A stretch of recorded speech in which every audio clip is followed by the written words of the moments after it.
Language is not only a means by which we communicate our thoughts and ideas, but it also helps in building friendships, cultural relationships, and economic ties.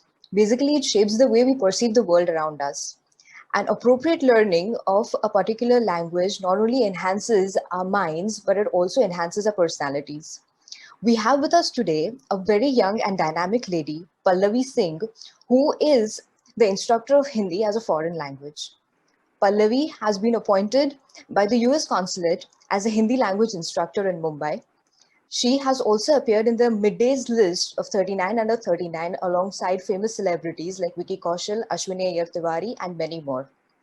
Pallavi has also been a language instructor to actresses like Lisa Ray, Jacqueline Fernandez, and well known historian William Dalrymple. Pallavi was also featured by a nationally aired Rajya Sabha show called Guftagu in 2016 as one of the youngest interviewees. She has bagged in many more appreciations and she's willing to take her passion for a wider cause. Hi everyone, I'm Nazneen Kachwala, founder of Winged Fables, and I welcome you all to Hash Talks. Hi Pallavi, welcome to the show. Thank you so much. Wow, that was a detailed description actually. So well done on the research. And that Thanks. was quite a very, quite a well presented introduction. So thank you for that actually. Thanks, Pallavi. So I would start by asking you a very generic question, okay? So the first question would be that how did you get this idea of offering Hindi as a foreign language? Um, so I have a very straight sort of linear answer to this, and then I'll probably add more layers to it. My first straight answer is that I was learning French when I was in college, and I realized, of course, you go into classes and you have these 1 or 2 hour sessions in a week, but that's just not enough because that's not exposing you to language in a way that it should, Yeah, and in the end you sort of your semester ends and you start giving exams and either you pass or fail and that's the end of it. But if you really want to learn a language, you need to live in it. So I figured, since I'm not living in France or in French environment per se, right. I wouldn't sort of have that kind of fluency and True. absorption as maybe I would if I was living there. So I sort of reversed that concept and said, or I just thought to myself, I'm sure there are people out there who feel the same for Hindi. And Yeah. obviously, at the time, I didn't know that whether Hindi is taught abroad or not, or in how many places, and if so, who's teaching them, what is the method, etc., etc.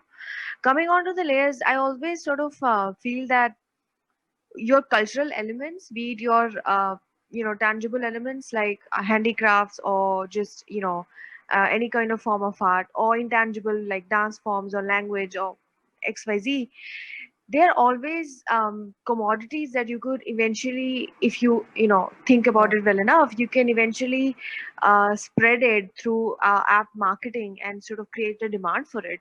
So I feel like if we have a Fab India going on, if we have a Good Earth going on, why don't we have something for intangible, aspects of culture, which of course language is a big part of. So I thought, ki, let's try and see. So I started reaching out, and the how came into being because that actually made sense at the time because I was a student. It wasn't very hard enough for me to do. I could take the time, and that sort of laid the steps onto what became a full-fledged, career path.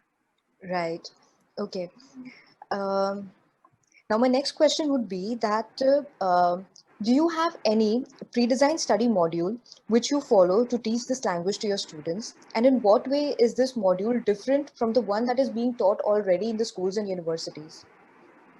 So it's a very good question. I'm glad you asked that. I'll first answer the second half of it, which is Yeah, it any different? yeah, So a lot of the modules that are designed are most of them are sort of designed by NCRT, which is our National Council of Education Research and Training.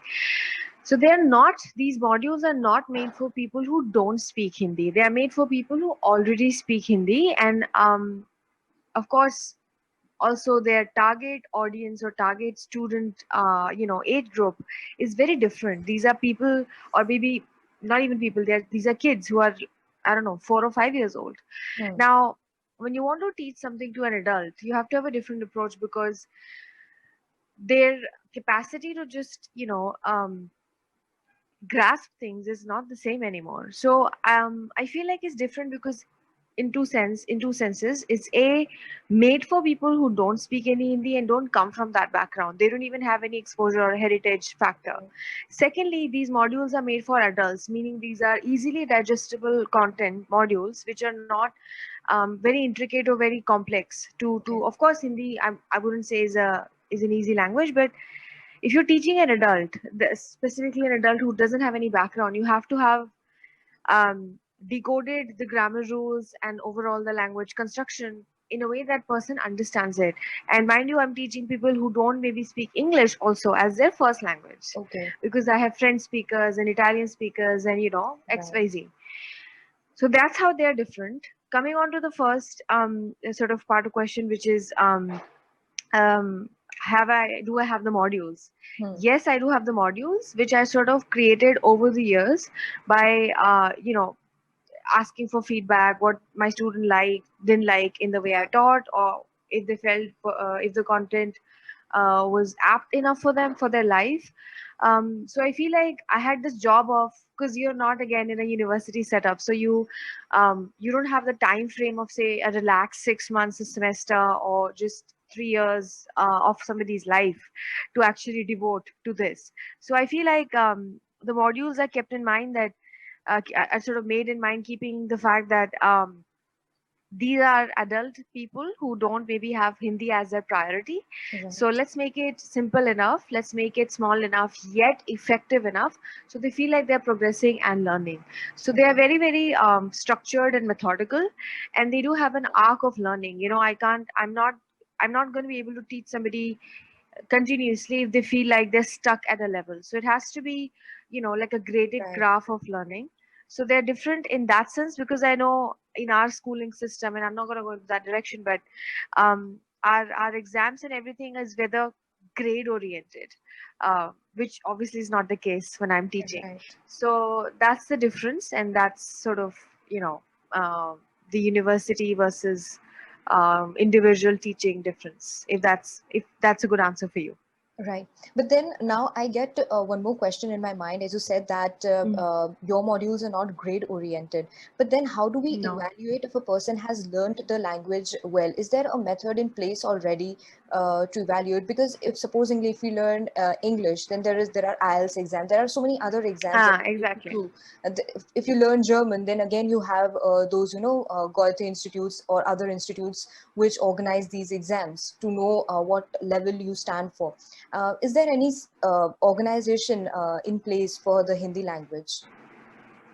So that's the unfortunate aspect. Actually, that's again a very good question. A lot of my students ask me if I can provide them with like a leveled certification, meaning if Yeah. I could ask them to go and sit in for a state exam. Because so these are most of these exams that we talk about specifically with respect to languages, they are state funded and organized. Yeah. So the European Union has sort of these levels of A1, A1, A2, A1, A2. B1, B2, Yeah. and blah blah blah.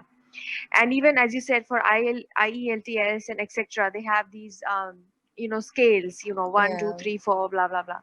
So unfortunately, this is not an individual job. Like I cannot create my own scale and level and say, okay, this is a Pallavi state of Hindi. That wouldn't work. Right. You need something nationally recognized, preferably internationally recognized, but at least nationally recognized. And all these exams that we talk about are very, like I said, it's in the school sort of environment. You Hmm. know, so they don't have the fluency test to it. Right. Okay. They just have the content test to it. So Okay. is there an exam in place? No. Can I create one? Not yet. And no, I don't have that kind of influence or power. But um, a lot of my students ask me, how do they prove, once they Right. leave India and once they say are onto their next assignment, how do they prove that they've learned Hindi? So what I do is we do a small sort of let's say a comprehensive evaluation, Okay. wherein I test them on comprehension, listening, reading, and speaking. And of Okay. course the fifth, I also call it the fifth angle, wherein is the articulation. You know, how well you present your thoughts, which I feel is very individualistic, but also but I think that that evaluation hour that sort of, you know, tests them on these 4 or 5 angles or aspects of language. After that, I feel like I have a good sense of if they've learned Hindi well enough. So I sort of give them my own, you know, my company's certificate and tell them, okay, this is your level, this is what needs to be worked on. But again, that's Okay. very how do I say, proprietary. It's not Hmm. something recognized by state or by the government, Hmm. etc. So if anybody is watching from the government, you know, that's a cue for you. Right, Please right. create you know, some sort of exams, because there are a lot of foreigners who, especially students, who want to have a certificate to, you know, Hmm. which is, you know, very Right, government certified, etc., to put in their CVs, right, which we don't have at the moment. So there we go. right. Okay, Pallavi, have you faced any challenges in pursuing this passion of yours? Many. It's like, where do I begin? How much time do you have? No, I mean, I was thinking about this, I have been asked this before. So I was thinking about Yeah. this also. You know, a lot of people ask me this question. I feel like there are two sides to this challenge aspect. First is, of course, when you start your own business, Mm. when you try and start your own thing, you anyways have, you know, a lot to establish and prove. Right. So I mean, even if I was selling ice cream you know, on a street, I would have to contact the manufacturer, I would have to get the, you know, True. the vehicle in which they carry it, I have to just stand there all day. So I feel like, of course, one side is just very business oriented. How do you start a business, how do you take it forward, what are the steps to, you know, um, say, Mm-hmm. bring it to light and sustain it. The second angle was, I think, the fact that it's such an unconventional thing that I do, at least in the, I mean, it's not unconventional for me. You know, I'm sure people know this, and if they don't, I should probably be telling them that, you know, English speakers have such a big advantage. If you're from Mm. Canada or UK or Ireland or United States, Yeah. you can actually teach English abroad. So a lot of students or young adults in their early 20s, or, you know, young 20s, they actually travel the world, um, without even your, you know, your IELTS certificate, etc. They actually can go around the world teaching their own language, and it's just Right. assumed that since they are the speakers, of course, native speakers, they are also good teachers, which is obviously not a Not good true. Yeah. presumption. It's not true. um, so I feel like they're being given such privilege कि ठीक है आपको, you know, you speak the language, of course you can teach it well, you know, which is not the Mm. case, because Mm. they are very very young, so they're hardly just graduates themselves, so they've just been out of school, so they don't have the concept of like um an adult mature career path, or, you know, just what do I want to do with life, or okay, let's just do this. So the whimsical aspect to it, you know, that they can actually decide to travel a country on a whim, Mm. it's just it's a slap on somebody like me who's being constantly asked, why do you teach Hindi? I'm like, well, why not? I'm not saying I should be able to travel the world, because I understand English is a colonial language and so on, but I mean, why not, at least in my country, wherein people are coming from the outside Mm. places, I should be able to provide that service to them. True. So the second challenge is, you know, really the fact that people think is such an unconventional thing, is such a niche thing. तो French क्यों नहीं पढ़ाती हो? You know, why? I'm like, it's the same thing. I mean, Right. if you can't just you know, apply that logic, and specifically your far-fetched relatives and friends who are just very used to being told the conventional career Mm. paths, right? Ki, what do you do? I'm a bank manager. What do you do? I'm a trainee. What do you do? I'm a this. So it's Yeah. like a single word answer. If I say I'm a teacher, fine. But if I say I'm a Hindi teacher and I'm not associated with the school, then they start asking, कैसे होता है ये कहाँ होता है, you know, what's your office? And Mm. so I feel like and this I think would be like a constant struggle as long as I'm alive. True. Yuki, this is never going to go away. This is something that people just take a long time to understand and digest, and I'm fine with that so long they eventually understand it. But I feel like this has been my constant struggle. So there we go. Right. Right. Okay. And Pallavi, I would want you to share some of the stories, or some of the fine experiences that you have had with your students so far. So yeah, and particularly with the ones that you usually see on television, and you were there to teach them. So what was your experience with those people and with your students in general? With students in general, I think the interesting things that I sort of encounter is probably more culturally aligned than linguistically aligned, because a lot of these people have been exposed to India and Indian culture in general through Bollywood. Yeah. And I don't think, for the most part, Bollywood is not a good representative of how we live. So just like the idea that everybody is wearing colorful clothes and it's all about love, and everybody's singing songs and everybody's just focused on love in their life and finding it and attaining it and all of that, is I don't think is very true. So Ah. some of these interesting experiences have been, obviously, I mean, this part of it is just like oblivion, people don't want to maybe scratch the surface. Linguistically speaking, I feel like people are just sometimes amazed at how direct our language is, Hmm. because English, generally speaking, is quite polite. There's a lot of please and thank you being Yeah. thrown around for everything, which is a good thing. Of course, I'm not saying it shouldn't be done. All I'm saying is we don't do it.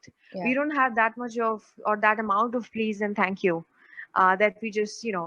sow in everyday lives, in our everyday lives. So I feel like that is a very big shock aspect also. And interestingly, probably I'll give you an example and to be more clear. People, there's language and culture are obviously intertwined. uh, the fact that, I mean, we are a patriarchal culture, right? I mean, Hmm. no surprises. The levels of, just even in the language, for example, you say mere papa, blah blah blah, Hmm. Hmm. mere papa, whatever. But when it comes to your mom, you say meri mummy, so there's this, Right. like, right there, you don't say mere mummy. Hmm. And technically, because papa is like a singular masculine, grammatically speaking, singular masculine entity, you should be just saying mera papa, but you don't. Yeah. So just that, it's like little things like that, and there's many. Matlab, I've just given you one example just to Oh. demonstrate Hmm. what my point is. So a lot of people ask me, why do you not say this for your mom? And I'm like, I don't Hmm. know, You don't have an because we are answer. not Yeah. that, we are not that equal, Yeah. we don't have that kind of equality, so it's just reflected. So I Hmm. feel like these are interesting things that sort of come up when we are doing different topics. And I mean, they're innumerable, but yes, culturally, it's the fact that those some of the oblivious souls feel that India is just all about songs and love and finding love, which is not Right. true. And linguistically, it's just these little nuances that show up here and there, which people are like, oh wow, surprised by. Right. I'm Right. like, yeah, there we are, you know. Okay. All right, Pallavi. And my next question would be that since we know that today English is one, as we discussed already, that it's one of the most preferred and widely spoken languages globally. Therefore, why do you think that there is a need to promote Hindi on a wider platform? And how can a normal educated individual contribute to this cause that you have already undertaken?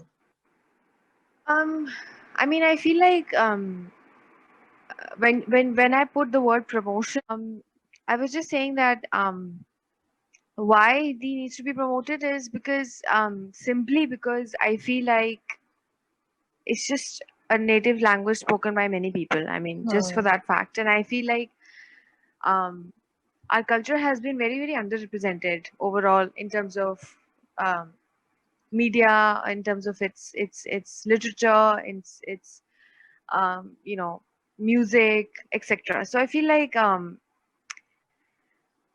wherein, I mean, ours is not a culture which sort of takes on the other culture and just like overlaps on it and Hmm. just controls it and havi ho jana isko kehte hain na, you just like become Yeah. superimposed on something else and you eclipse that thing. So I feel like our culture doesn't have that sort of power over Hmm. English, as a language and Yeah. culture overall.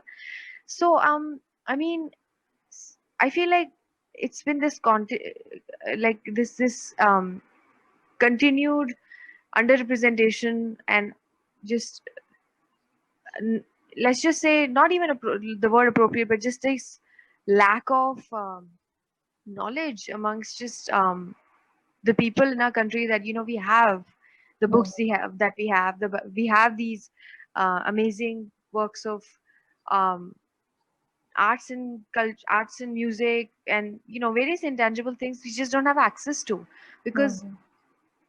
people just don't value it enough or they haven't been exposed to it. Right. So I wouldn't maybe use the word promotion, but just keeping your thing alive, use it in your family.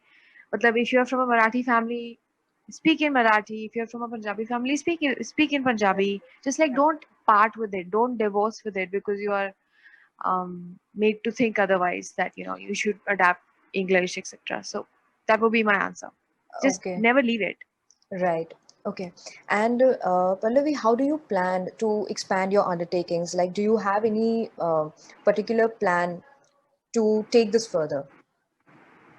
Um, you know, I always say this to anybody who asks me if you have any plans. I said no, Okay. because I'm not somebody who believes in. I generally don't think planning actually ever worked out for me, at least personally speaking. Mm-hmm. And now with 2020 proving to be like this, I feel like everybody in 2015 was wrong, right? Right. If they were ever asked what will you do in the next 5 years, and whatever Right. they said was absolutely wrong. So I Right. don't think life is something that you can immaculately plan. Of course, you can have your goals. So my Right. first goal was when I was starting out was then that I wanted to be financially independent. I wanted to establish my name. I wanted to be the go-to, tutor, and that is all done. So now I feel like my next goal is I want to continue doing this. I want to build a bigger reputation. I want to build a father like I want to have an outreach to Right.